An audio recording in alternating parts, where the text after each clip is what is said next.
Hello everyone, welcome to my channel. तो देखो, आज हम करने वाले हैं एसएससी सीएचएसएल। ये आपका जो 24 नवंबर 2025 के शिफ्ट में जो कॉम्प्रीहेंशन आया हुआ है ना, इसको आज हम करने वाले हैं। ठीक है, तो स्टार्ट कर लेते हैं आज के कॉम्प्रीहेंशन को। ठीक है, तो सबसे पहले 2 से 3 लाइन पढ़ेंगे ताकि ओवरऑल हमें आइडिया लग जाए कि हमारा पैसेज कौन से टॉपिक पर है। ठीक है, तो देखो स्टार्ट करते हैं। Despite significant progress in mental health awareness, visiting a psychiatrist remains a taboo for many people in India. अब देखो, इतना तो पढ़ा हमने, पढ़ के ये पता चला है कि जो हमारा पैसेज है ना, कुछ मेंटल हेल्थ अवेयरनेस के बारे में है। ठीक है, ठीक है, मेंटल हेल्थ अवेयरनेस के बारे में है। तो देखो स्टार्ट करते हैं आज के इस पैसेज को और अच्छे से समझते हैं। देखो, despite significant progress in mental health awareness में इतने सारे प्रोग्रेस होने के बावजूद, डिस्पाइट का मतलब होता है बावजूद। ठीक है, तो मेंटल हेल्थ अवेयरनेस में इतने सारे सिग्निफिकेंट प्रोग्रेस होने के बावजूद भी visiting a psychiatrist remains a taboo for many people in India. एक साइकाइट्रिस्ट के पास विजिट करना, एक साइकाइट्रिस्ट के पास जाना बहुत से लोगों के लिए इंडिया में ना एक टैबू बना हुआ है। टैबू, ठीक है। अब एक दो वर्ड्स देखते हैं। जैसे साइकाइट्रिस्ट, तो साइकाइट्रिस्ट होता है जो मेंटल हेल्थ के जो डॉक्टर होते हैं ना, मेंटल हेल्थ कह सकते हैं, यहाँ लिख दूं मैं। देखो, मेंटल हेल्थ कह सकते हैं या मेंटल इलनेस कह सकते हैं, यानी कि जो हमारे दिमाग से रिलेटेड बीमारियों को ठीक करते हैं उनको हम साइकाइट्रिस्ट कहते हैं। और पी हमारा यहाँ पर साइलेंट होता है। ठीक है, पी हमारा हमारे यहाँ पे साइलेंट है। और दूसरा वर्ड है हमारे पास टैबू। तो देखो, टैबू का बेसिकली मतलब होता है, टैबू ये ना, हाँ, टैबू का बेसिकली मतलब होता है किसी चीज को अवॉइड करना। ठीक है, अवॉइड करना या किसी चीज पर रेस्ट्रिक्शन लगना, अनएक्सेप्ट करना, उसको मतलब किसी चीज को एक्सेप्ट नहीं करना। तो इसको टैबू के ये सारे सेंस हो सकते हैं। ठीक है, तो देखो, एक साइकाइट्रिस्ट के पास विजिट करना इंडिया में ना एक बहुत सारे लोगों के लिए एक टैबू सा बन गया। मतलब एक कह सकते हैं कि जो इंडिया के जो लोग हैं ना, वो किसी साइकाइट्रिस्ट यानी कि जो मेंटल जो हमारे दिमाग के जो डॉक्टर होते हैं, मनोविज्ञान कहते हैं ना जिसे, उनके पास विजिट करना उन वो थोड़ा सा अवॉइड करते हैं इंडिया में लोग, है ना। तो इतना समझ में आया। अब देखो, यहाँ पे अवॉइड किया जा रहा है, किस रीजन से अवॉइड किया जा रहा है। तो देखो, deep rooted cultural beliefs, lack of education about mental illness, and the fear of social judgment often prevent individuals from seeking professional help when they need it most. अब यहाँ पे देखो, अवॉइड तो किया जा रहा है। अब अवॉइड करने का रीजन क्या क्या है यहाँ पर, तो देखो, डीप रूटेड कल्चरल बिलीव्स है, मतलब बहुत टाइम से पहले से चले आ रहे हैं कुछ। देखो, डीप रूटेड का मतलब होता है कोई विचार, कोई पुरानी चीज जो बहुत पहले से चलती आ रही है, लोग उसको मान रहे हैं। तो यहाँ पे जो लोग हैं ना, जो हमारे मेंटल हेल्थ के जो डॉक्टर हैं, उनके पास जाना प्रेफर नहीं करते हैं। ठीक है, नॉर्मल तो वो जाते हैं पर साइकाइट्रिस्ट के पास जाना प्रेफर नहीं कर रहे हैं। क्यों? क्योंकि डीप रूटेड कल्चरल बिलीव्स हैं उनके, लैक ऑफ एजुकेशन है, उनको इतनी समझ नहीं है, इतना ज्ञान नहीं है मेंटल हेल्थ, मेंटल इलनेस को लेके। उन लोगों को लगता है जो मेंटल इलनेस है वो कोई बीमारी ही नहीं होती है। तो उनकी उनको इन चीज़ों की नॉलेज नहीं है। दूसरा, सोशल जजमेंट है, लोग क्या सोचेंगे कि ये मेंटल हेल्थ के डॉक्टर के पास जा रहे हैं, इसका दिमाग ठीक है नहीं है, क्या हो गया इसे, तो लोगों का जजमेंट कैसा होगा, ये सब चीज़ों से बचते हैं लोग, है ना। इस वजह से वो क्या करते हैं, एक साइकाइट्रिस्ट के पास नहीं जाते हैं। ठीक है, तो कोई भी जो पर्सन है वो साइकाइट्रिस्ट के पास जाने से बचता है। जब उनको एक प्रोफेशनल हेल्प की जरूरत होती है, उस टाइम में भी वो क्या करते हैं, नहीं जा पाते हैं किसी साइकाइट्रिस्ट के आसपास। ठीक है, अच्छा मैं एग्जांपल देती हूँ। आपने अपने आसपास देखा होगा बहुत से लोगों को, कुछ लोग पागल होते हैं, पागलों की तरह हरकत करते हैं, उन दिमागी रूप से ठीक नहीं होते हैं। हम क्या, जो जो भी दिमागी रूप से ठीक नहीं होता, हम उसको क्या बोलते हैं, पागल है ये, हम कहते हैं ना ऐसा। तो हमें ऐसा नहीं कहना चाहिए। क्यों? क्योंकि उनका दिमाग काम नहीं कर रहा है, तो दिमाग के डॉक्टर हैं, उनको किसी साइकाइट्रिस्ट के पास दिखाना चाहिए, ना कि उनको पागल कहना चाहिए। ठीक है, क्योंकि ऐसे टाइम में ना उनको एक प्रोफेशनल हेल्प की बहुत ज़्यादा ज़रूरत होती है। ठीक है, तो चलो आगे देखते हैं। Instead, many people choose to suffer in silence or rely solely on family advice, which may not always be sufficient. अब ऐसी कंडीशन में ना, जो भी लोग मेंटली इल है, दिमाग जिनका सही से काम नहीं कर रहा है, तो इस सिचुएशन में वो क्या करते हैं, वो एक साइकाइट्रिस्ट के पास ना जाके वो क्या करते हैं, सफर इन साइलेंस, है ना, यानी चुप रह के सारी चीजें सफर कर रहे हैं, उस चीज को सह रहे हैं, पर किसी को बोल नहीं रहे हैं कि मुझे ये प्रॉब्लम हो रही है। और फैमिली अगर कोई एडवाइस दे रही है जैसे कि घर में रहो, कुछ नहीं होता, ये सब चीज बेकार की चीजें होती है, ये है वो है, फैमिली की हम सिर्फ एडवाइस सुन लेते हैं, हाँ ठीक ठीक है कुछ नहीं होता है, ठीक है। तो बस ये सारी चीजें होती है, और क्या होता है कि हम जब ऐसी कंडीशन में होते हैं ना, तो ये हमारे लिए बिल्कुल भी सफिशिएंट नहीं रहता है कि हम, क्योंकि अगर हम बीमार हैं ना तो हमें डॉक्टर को दिखाना चाहिए। अब मेंटल इलनेस भी एक बीमारी ही होती है, बहुत सारे लोग इसको बीमारी की कैटेगरी में नहीं डालते हैं, पर ये बीमारी है। और साथ में आप खुद देखेंगे कि इस पैसेज में आपने पढ़ा है कि मेंटल हेल्थ अवेयरनेस को लेकर बहुत सारे सिग्निफिकेंट प्रोग्रेस हुए हैं, ठीक है। तो आज से अगर आप देखेंगे अपने आसपास कोई मेंटली इल है, तो आपको समझ में आना चाहिए कि उसको साइकाइट्रिस्ट के पास दिखाना है। चलो नेक्स्ट पे चलते हैं। अब देखो मेंटल हेल्थ, यहाँ से थोड़ा सा वीडियो देख, सॉरी, इमेज देख सकते हैं। मेंटल हेल्थ कितना जरूरी है हमारे लिए। मेंटल हेल्थ यानी कि हमारा, जिस तरह से देखो हमें शारीरिक रूप से हम स्वस्थ होते हैं ना, वैसे ही हमारे दिमाग का स्वस्थ होना भी बहुत जरूरी है। स्वस्थ होने का मतलब है हमारे दिमाग में अच्छे विचार आए, हम अच्छे से रहें, अच्छे से बिहेव करें, है ना। ये सारी चीजें होती है मेंटल हेल्थ में। चलो नेक्स्ट पे चलते हैं। However, mental health experts emphasize that consulting a qualified psychiatrist is not a sign of weakness, but a step towards healing and self care। अब देखो, हालांकि जो मेंटल हेल्थ के एक्सपर्ट्स हैं ना, वो एम्फोसाइज करते हैं, एम्फोसाइज मतलब किसी भी बात पे जोर देना, बल लगा के कहना। तो जो मेंटल हेल्थ के एक्सपर्ट्स हैं ना, वो एम्फोसाइज करते हैं कि हमें ना हमेशा एक क्वालिफाइड साइकाइट्रिस्ट, देखो एक अच्छे साइकाइट्रिस्ट को दिखाना चाहिए।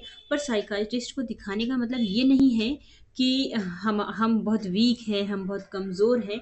हमें इसलिए भी दिखाना चाहिए ताकि हमें ये है कि हम अपने सेल्फ केयर के लिए, हम अपनी हीलिंग के लिए सोच रहे हैं। अब देखो अगर कोई बीमारी होगी, जरूरी नहीं है तभी उसका इलाज किया जाए, पहले से भी उसका इलाज लिया जा सकता है, एज अ कंसल्ट लिया जा सकता है। कि जैसे कि हम अपने सेल्फ केयर के लिए करते हैं ना, कि हाँ हमें ऐसा कुछ ना हो, अपने सेल्फ केयर के लिए, अपने हीलिंग के लिए हम एक स्टेप लेते हैं अपने को आगे बढ़ाने के लिए, ठीक है। अब देखो यहाँ पे एग्जांपल है, just as one would visit a doctor for physical element, mental health conditions deserve equal attention and professional treatment. अब जैसे कि एग्जांपल में यहाँ पे बताया है कि जैसे हमें कोई फिजिकल एलिमेंट होता है, एलिमेंट मतलब कोई भी बीमारी, तो हमें जब भी कोई फिजिकल एलिमेंट होता है तो क्या होता है, हम डॉक्टर के पास जाते हैं। तो सेम, जब हमें कभी मेंटल हेल्थ कंडीशन में भी हमें कोई कहीं कोई दिक्कत हो रही है, तो हमें इस पर भी इक्वल अटेंशन देने की ज़रूरत है। हमें इसको अवॉइड नहीं करना है, हमें इसमें इक्वल अटेंशन देना है। क्योंकि देखो, जिस तरह से डॉक्टर के पास जाना ज़रूरी है, वैसे ही इसके लिए भी एक प्रोफेशनल ट्रीटमेंट का होना ज़रूरी है, ठीक है। पर क्या होता है, इंडिया में लोग इसको अवॉइड करते हैं, वो इसको बीमारी ही नहीं समझते हैं। Unfortunately, the stigma attached to mental health persists, discouraging open conversation and timely intervention। अब देखो अनफॉर्चुनेटली, दुर्भाग्यवश या दुर्भाग्य से, ऐसा स्टिग्मा अभी तक बना हुआ है हमारे मेंटल हेल्थ को लेकर, जिससे कि क्या हो रहा है कि लोग ना ओपन कन्वर्सेशन यानी कि खुले खुलकर बातचीत करने में डिस्करेज फील करते हैं, मतलब एक अच्छा फील नहीं करते। वो वो मेंटल हेल्थ को लेकर वो कभी भी खुलकर बातचीत कर ही नहीं पाते हैं। और क्या होता है इससे, टाइमली इंटरवेंशन, इससे उनका टाइम पर इलाज भी नहीं हो पाता। अगर सच में कोई मेंटल हेल्थ से जूझ रहा है, तो क्या हो रहा है, क्योंकि वो बातचीत नहीं कर पा रहा अपने मेंटल हेल्थ को लेकर, और साथ में उसके इलाज में रुकावट भी आती जा रही है क्योंकि वो उस चीज़ पे बात नहीं कर रहा था। चलो नेक्स्ट पढ़ते हैं, ब्रेकिंग दिस टैबू। टैबू मतलब बताया था ना, किसी चीज को अवॉइड करना, किसी चीज पे जो रेस्ट्रिक्शंस लगा होता है, आर लिख देती हूँ, आर मीन्स रेस्ट्रिक्शंस, ठीक है। Breaking this taboo requires collective effort. Families, schools, workplace, and communities must foster an environment where seeking mental health support is normalized and encouraged। अब देखो, इस टैबू को तोड़ने के लिए, ये जो रेस्ट्रिक्शंस बना हुआ है कि हम इस चीज़ पे बात नहीं कर रहे हैं, तो इस चीज़ को तोड़ने के लिए ना हम सबको रिक्वायर्स कलेक्टिव एफर्ट, हम सबको मिलकर एफर्ट लगाने की ज़रूरत है। हम सबको मतलब यानी किस किस को, हमारी फैमिलीज़ को आगे आना पड़ेगा इसके लिए, हमारे स्कूल्स को आगे आना पड़ेगा मेंटल हेल्थ में जागरूकता लाने के लिए, ठीक है? और साथ में कम्युनिटीज़ को भी, जो हमारे आसपास की कम्युनिटीज़ है, और हमें एक ऐसा इन्वायरमेंट बनाना होगा ना जहाँ पर सीकिंग मेंटल हेल्थ, जहाँ पे भी जो भी लोग ना मेंटल हेल्थ से जूझ रहे हैं उनको सपोर्ट दिया जाए, और उनको सपोर्ट देना बिल्कुल नॉर्मल होना चाहिए। मतलब सीधे तौर पे उनको सपोर्ट दिया जाए, उनको एनकरेज किया जाए कि आपको डरना नहीं है, ज़्यादा नहीं सोचना है, हम सबको मिल के खड़ा होना है और इसके ऊपर काम करना है, ठीक है? Only then can India hope to reduce the burden of untreated mental illness and improve overall societal well-being. Only then, और तभी जो इंडिया है ना, ये जो अनट्रीटेड मेंटल हेल्थ का जो बर्डन है, अनट्रीटेड मेंटल हेल्थ का जो बोझ है, तभी इंडिया इसको कम कर पाएगा। कब? जब ये सब मिलकर आएंगे, फैमिलीज आएंगे मिलकर, स्कूल्स आएंगे मिलकर, वर्क प्लेस आएंगे मिलकर, ये सब मिलकर आएंगे, तभी जो इंडिया है ना इस बोझ को कम कर पाएगा। और साथ में ना ओवरऑल जो सोसाइटल का जो ओवरऑल जो सोसाइटल वेलबींग है ना, मतलब ओवरऑल सोसाइटी को इम्प्रूव हो पाएगी ये चीज़ें, ठीक है? मतलब सोसाइटी एक अच्छे कदम की ओर बढ़ेगी, ठीक है? तो आई होप कि आपको ये समझ में आया होगा।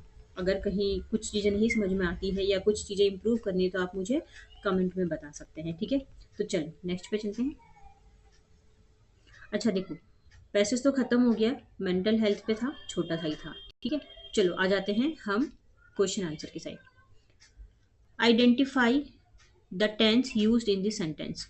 इसमें कौन सा टेंस यूज हुआ है ये बताना है, ठीक है? Just as one would visit a doctor for physical element, mental health conditions deserve equal attention. जैसे कि अगर कोई बीमार हो जाता है ना, फिजिकली कोई बीमार हो जाता है वो डॉक्टर के पास जाता है, तो वैसे ही अगर हमारे मेंटल हेल्थ से भी रिलेटेड हमें कोई प्रॉब्लम होती है तो हमें उसके लिए भी एक साइकाइट्रिस्ट को या एक इक्वल अटेंशन देने की ज़रूरत है। कौन सा टेंस यूज़ हुआ है? प्रेजेंट परफेक्ट है, सिंपल पास्ट है, कि प्रेजेंट सिंपल है, फ्यूचर परफेक्ट है? अच्छा देखो, क्या आंसर नहीं हो सकता? तो अ, एक मिनट, सिंपल पास्ट ये तो कभी आंसर नहीं हो सकता क्योंकि पास्ट की बात नहीं चल रही है। फ्यूचर, क्या यहाँ पे कोई फ्यूचर की बातचीत चल रही है? नॉर्मल एक बात बताई जा रही है कि डॉक्टर के पास जाना चाहिए, पर फ्यूचर की कोई बात नहीं चल रही है। और टेंस बताना, तो यहाँ पे फ्यूचर में तो विल वगैरह आता है, तो ये होगा नहीं। प्रेजेंट परफेक्ट, तो क्या है प्रेजेंट परफेक्ट? ठीक है, बिल्कुल गलत है। क्यों? क्योंकि प्रेजेंट परफेक्ट में हैज़ और हैव का यूज़ होता है, पता ही होगा आपको, हैज़ हैव और वी थ्री का यूज़ होता है। तो यहाँ पे ये कोई फॉर्मूला नहीं दिख रहा है, ठीक है? तो ये भी आंसर नहीं होगा। आ जाते हैं, जो हमारा करेक्ट आंसर है वो है हमारा ये सिंपल प्रेजेंट, ठीक है? प्रेजेंट में बात हो रही है और सिंपल सेंटेंस में बात हो रही है, ठीक है? जिसको हम प्रेजेंट इंडेफिनिट भी कहते हैं, प्रेजेंट इंडेफिनिट भी कहते हैं, ठीक है? तो ये आंसर हमारा हो जाएगा ऑप्शन नंबर सी। चलो नेक्स्ट पे चलते हैं। नेक्स्ट है हमारा identify the voice,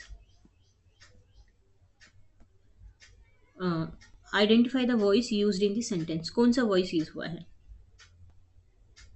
instead many people choose to suffer in silence. बहुत सारे लोग हैं चुप रह के चीज़ों को सफ़र करते हैं, सहते हैं।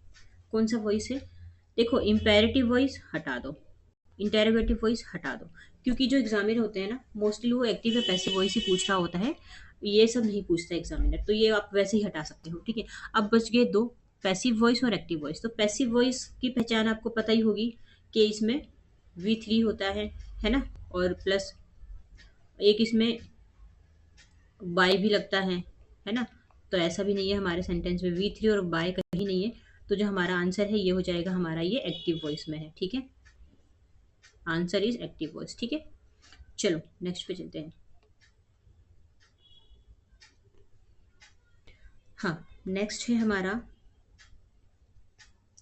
What does the word taboo most likely mean in the passage. Taboo का मतलब क्या है? तो देखो, मैंने आपको बताया ना कि टैबू का मतलब क्या है। तो देखो, कोई लॉ है टैबू? बिल्कुल नहीं। कोई ट्रेडिशन है टैबू? नहीं। मैंने क्या बताया था आपको? कोई चीज अवॉइड करना, रेस्ट्रिक्शन, या किसी चीज को एक्सेप्ट नहीं करना। एक्सेप्टेंस जैसा वर्ड यहाँ पर आ रहा है सिर्फ, इसलिए ऑप्शन नंबर सी करेक्ट है। बाकी जो हमारा ये है ये गलत है, ठीक है। ऑप्शन नंबर सी करेक्ट है, ठीक है। चलो नेक्स्ट पे चलते हैं। नेक्स्ट है हमारा, what does the phrase suffer in silence mean in the context of the passage. Suffer in silence मतलब चुप रहते हैं, सफर करते हैं, सहते हैं, किसी को बोलते नहीं हैं, क्या है इसका मतलब? To speak openly about one's problem, किसी के प्रॉब्लम के बारे में खुलकर बोलना, क्या ये मतलब है इसका? नहीं, क्योंकि वो तो चुप है, तो बोलने का तो मतलब ही नहीं है। To get treatment without anyone knowing, treatment पाना, ट्रीटमेंट की तो बात ही नहीं हुई यहाँ पे, क्योंकि ट्रीटमेंट जब आप किसी बीमारी को लेकर चुप रहेंगे, बताएंगे नहीं अपने बारे में, तो ट्रीटमेंट तो नहीं होगा। To discuss mental health with family only, सिर्फ मेंटल हेल्थ से रिलेटेड चीज़ों के लिए सिर्फ फैमिली से ही डिस्कस करो। पैसेज में ऐसा दिया गया है, पर पैसेज ऐसा हमें सजेस्ट नहीं कर रहा है कि ऐसा करना चाहिए, ठीक है, तो ये भी आंसर नहीं होगा। नेक्स्ट बचता है, to hide one's pain and not seek help, किसी के दर्द को छिपाना, कोई अपना दर्द छिपा रहा है, और अगर कोई उसकी हेल्प कर सकता था, अगर वो अपना दर्द बताता तो, पर उसने अपना दर्द नहीं बताया किसी को, है ना, तो इस पैसेज का मतलब ये है, दर्द, किसी का दर्द, दुख दर्द, है ना, ये सारी चीजें। चलो नेक्स्ट पे चलते हैं। नेक्स्ट है हमारा, why do many people in India avoid visiting a psychiatrist, बहुत सारे जो लोग हैं ना इंडिया में, वो साइकाइट्रिस्ट के पास जाना अवॉइड करते हैं, क्यों? दे प्रेफर ट्रेडिशनल मेडिसिन, क्या पैसेज में ऐसा दिया है कि वो कोई ट्रेडिशनल मेडिसिन प्रेफर करते हैं? नहीं दिया है, तो काट दो, जो पैसेज में नहीं वो आंसर नहीं हो सकता कभी। साइकाइट्रिस्ट ट्रीटमेंट बहुत एक्सपेंसिव होता है, ये भी नहीं है पैसेज में। Cultural belief and fear of social judgement, हाँ ये है, क्योंकि उनका जो कल्चरल बिलीफ है, उनका जो फियर है सोशल जजमेंट को लेकर, ये सारी चीज़ें ना उनको अवॉइड करती है, और वो किसी साइकाइट्रिस्ट के पास नहीं जाने दिखाते हैं, नहीं जाने को मतलब जाने को रेडी नहीं होते हैं, ये सारी चीज़ों की वजह से। तो ऑप्शन नंबर हमारा 3 करेक्ट हो जाएगा, ठीक है। चलो, बाकी तो सारे गलत ही है। अच्छा, 5 क्वेश्चन तो हो गए, आ जाते हैं वर्ड मीनिंग की साइड पे, ठीक है। वर्ड मीनिंग बहुत इंपॉर्टेंट होता है आपके इसमें ये, ठीक है। तो चलो स्टार्ट करते हैं वर्ड मीनिंग को। साइकाइट्रिस्ट मतलब, psychiatrist are medical doctors who are experts in mental health. They specializes in diagnosis and treating people with mental illness. देखो, साइकाइट्रिस्ट बेसिकली मेंटल हेल्थ के डॉक्टर होते हैं, या मेंटल इलनेस के डॉक्टर होते हैं, जो हमारी मेंटल हेल्थ से रिलेटेड चीज़ों को सॉल्व करते हैं। टाबू, टाबू मतलब वही मैंने आपको बताया ना, किसी चीज़ को अवॉइड करना, रेस्ट्रिक्शंस होना। डीप रूटेड, कोई चीज़ बहुत टाइम से बनी हुई आ रही है और उसको चेंज करना बहुत मुश्किल है, उसकी जड़ें क्योंकि मजबूत है, डीप रूटेड, डीप में उसकी जड़ें जा चुकी है। एलिमेंट, किसी भी तरह की बीमारी को एलिमेंट कहते हैं, ठीक है। Emphasise, to show that something is very important और वर्थ गिविंग अटेंशन टू, कोई चीज़ बहुत इंपॉर्टेंट है, उस पर जोर दिया जा रहा है, तो इसको हम कहते हैं एम्फोसाइज करना, ठीक है। तो देखो, पैसेज हमारा आज का खत्म हो गया है, आपको अच्छा लगता है तो आप लाइक एंड सब्सक्राइब कर सकते हैं, ठीक है।